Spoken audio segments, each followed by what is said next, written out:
শুভ সকাল বন্ধুরা, আশা করি তোমরা সকলে ভালো আছো। আমিও ভীষণ ভালো আছি। অনেকক্ষণ আগেই ঘুম থেকে উঠেছি, কিন্তু মেয়েটা আমার এইমাত্র ঘুম থেকে উঠলো। ঘুম থেকে উঠলেও মেয়ের চোখে কিন্তু এখনও ঘুম রয়েছে। ওকে এখন কিছুক্ষণ কোলে নিয়ে থাকতে হবে। প্রতিদিনই একটু কোলে না নিয়ে থাকলে ওর ভীষণ কান্নাকাটি শুরু করে দেয়। যেদিন আমার সময় থাকে সেদিন আমি কোলে নিই, আর যেদিন না থাকে সেদিন ওর বাবা একটু কোলে নিয়ে ঘোরে সকালবেলায়। রান্নাঘরে চলে এসেছি, দুধটা একটু গরম করে নিচ্ছি, মেয়েটা খাবে। এরপর আবার ওর স্কুল আছে, ওর বাবার কলেজ আছে, তাতে রান্নাও করতে হবে। আকাশের অবস্থাটাও মোটেই কিছুদিন ধরে ভালো যাচ্ছে না।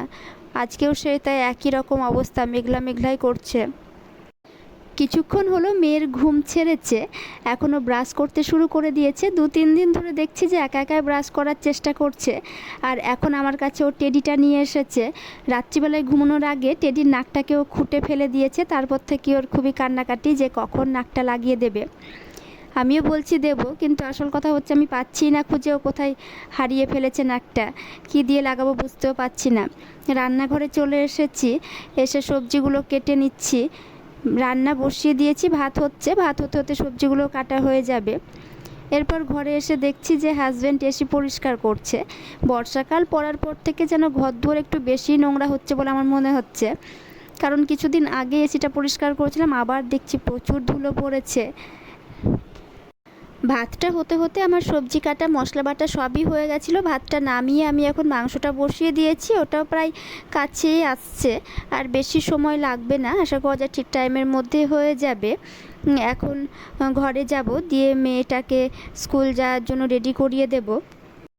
ওইদিকে রান্নাটা হচ্ছে আর আমি মেয়েটাকে স্কুল যাওয়ার জন্য রেডি করে দিচ্ছি, কারণ ড্রেস পরাতে এখন 10 মিনিট মতন টাইম লেগে যাবে।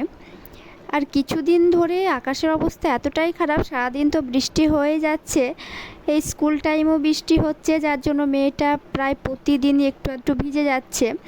আজকে ভাবলাম যে স্নান করাবো না, কারণ প্রতিদিন স্নান করালে ঠান্ডা লেগে যেতে পারে।